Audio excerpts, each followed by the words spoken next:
Today we're going to draw an arm. And before we draw a complete picture of an arm in action, let's focus a little bit of time on how an arm works and where we get the information that we're going to use in our drawing. So at the deepest part, the arm is made of joints and bones. Now, I'm not drawing a skeleton, so I'm not going to be drawing these highly detailed pictures of bones. I just want to let you understand how an arm works. So this circle, that's a joint. That's the shoulder. From the shoulder, we have one bone, which represents the upper arm, and it stops at our elbow. From there, we have the rest of the arm. In real life, there are actually two bones in this part. That's what helps us to twist our arm back and forth. But like I said, we're not drawing a picture of a skeleton, so we're just kind of noting that there's a joint, bone, and finally we come to our hand at the bottom. Now, the way I usually sketch a hand is I just draw a trapezoid. It represents how the hand starts at the wrist and then it gets wider to accommodate all four fingers.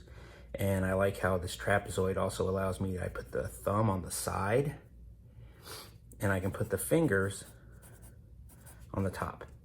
So that's how I sketch a hand. Now, a hand is a lot more complicated than that. We're focusing on the arm today. It would take an entire video just to talk about how the hand works because it's got so much more articulation than your arm. But also, one thing to note, that the way your arm works is that it starts off more simple, your shoulder, which is in charge of a certain number of motions. And then as you reach the fingers, it gets more and more complicated to accommodate all the different motions that you can do with your hands or with your forearm and your elbow and all that stuff. And when it's all coming together, it creates a lot of different kinds of poses and actions that you can draw with an arm. Now, that's layer one. That's like the deepest part of the arm. On top of that, we have the muscles. And there's a lot of variation in the muscles, depending on who the person is that you're drawing. Different people have different size muscles.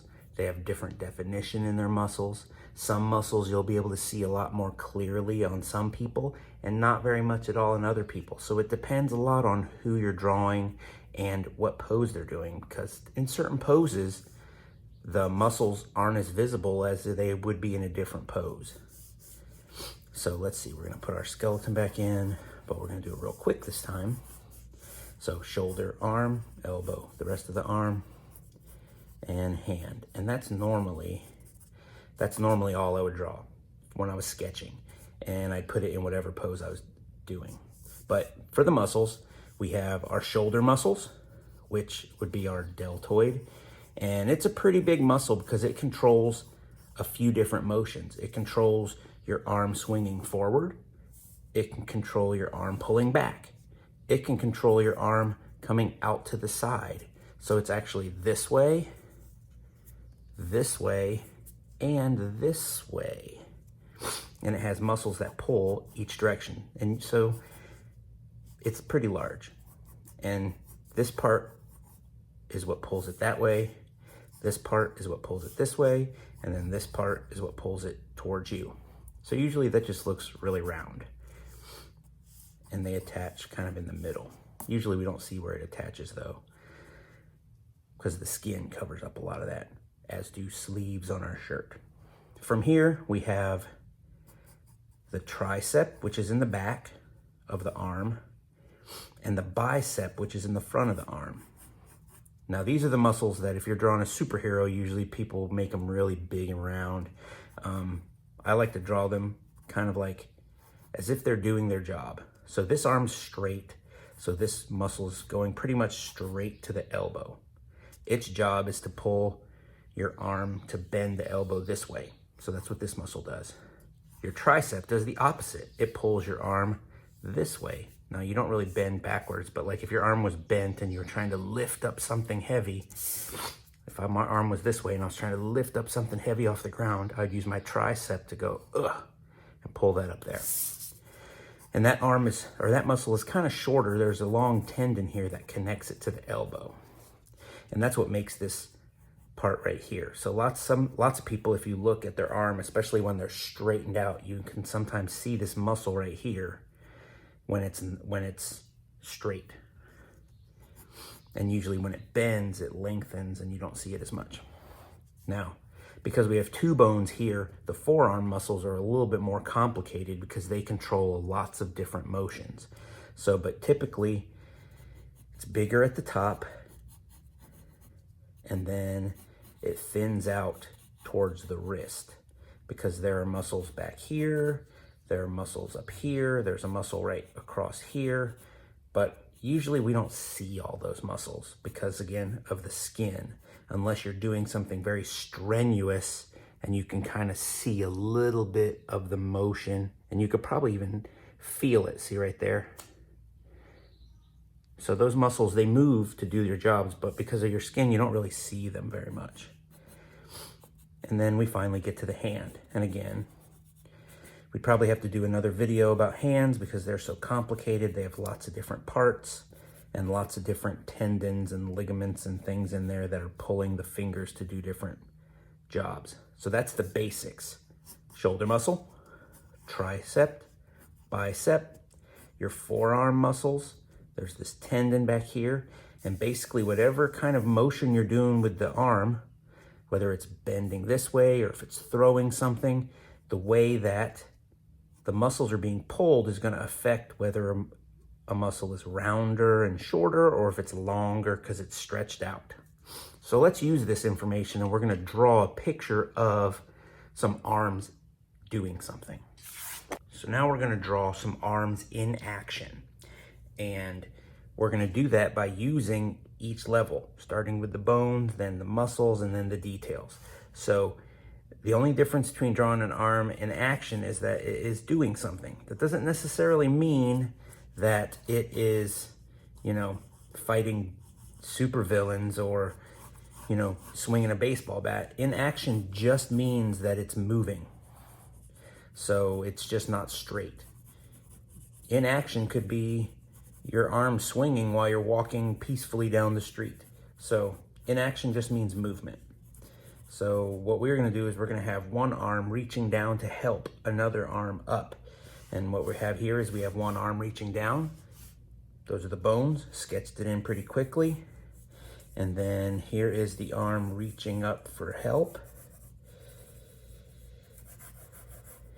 So again, shoulder, the upper arm, elbow, lower arm, and then there's the hand, and they're kind of crisscrossing a little bit because that's where the two arms are going to meet. Second, we go ahead and add the muscles on there. So there's the deltoid or the shoulder. There's the tricep. There's the bicep. There's the tendon down to the elbow. Then here is the forearm, which is thicker on the top, and then it gets thinner as it reaches the wrist.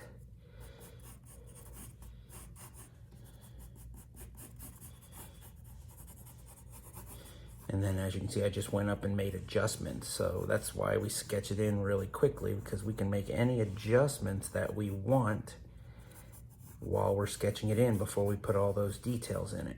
And that comes down here to the hand. We're gonna see this hand because it's reaching over to grab the other hand, which is underneath, which is where we're only gonna see the thumb on that hand. And then this arm, which is, there's the shoulder. Since this arm is reaching that way, we're seeing the inside of the arm, which means we're not going to see a whole lot of the shoulder because it's tilted away from us. We're going to see a little bit of the chest, which is in front of the shoulder. And then there's the bicep again. And we don't really see the tricep. It's on the other side of the arm. We just see all these little muscles that are inside or like underneath your arm, in between your arm and your body. So when we focus on muscles, we really focus on the major ones. Those are the ones that you notice very clearly, but there are lots of other muscles in between that are in charge of so many of the movements that we do. So we're just drawing the basic idea when we sketch those major muscles in. That is not looking right. I think I need to tilt it more. All right, there we go. Bones and muscles are sketched in, so now I'm ready to start adding the details and making it look more realistic.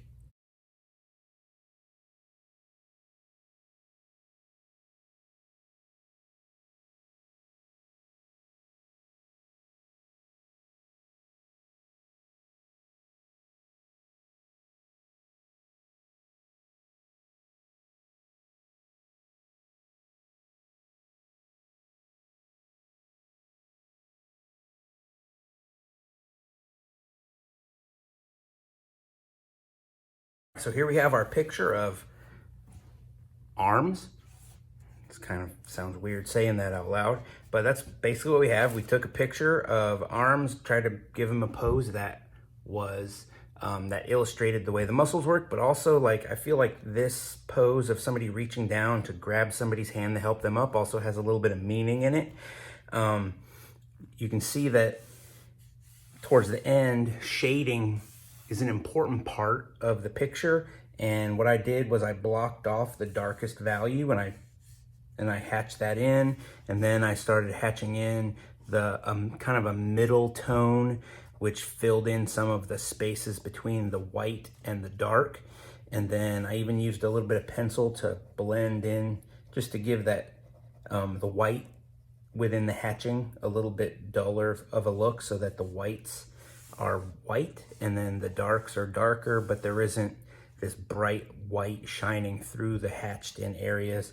I could probably push the values even more. I feel like when I draw, sometimes I get a little bit dark, so I try to cut myself off early. I'll probably still go back and do that. At the same time, I'm also going to go ahead and fill this background in.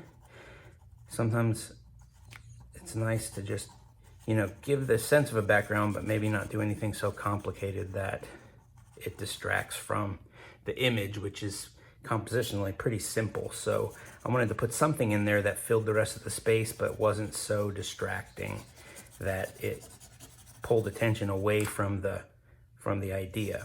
So I'll just keep filling this in and making it darker and darker until it sort of creates this channel that highlights the action of the picture.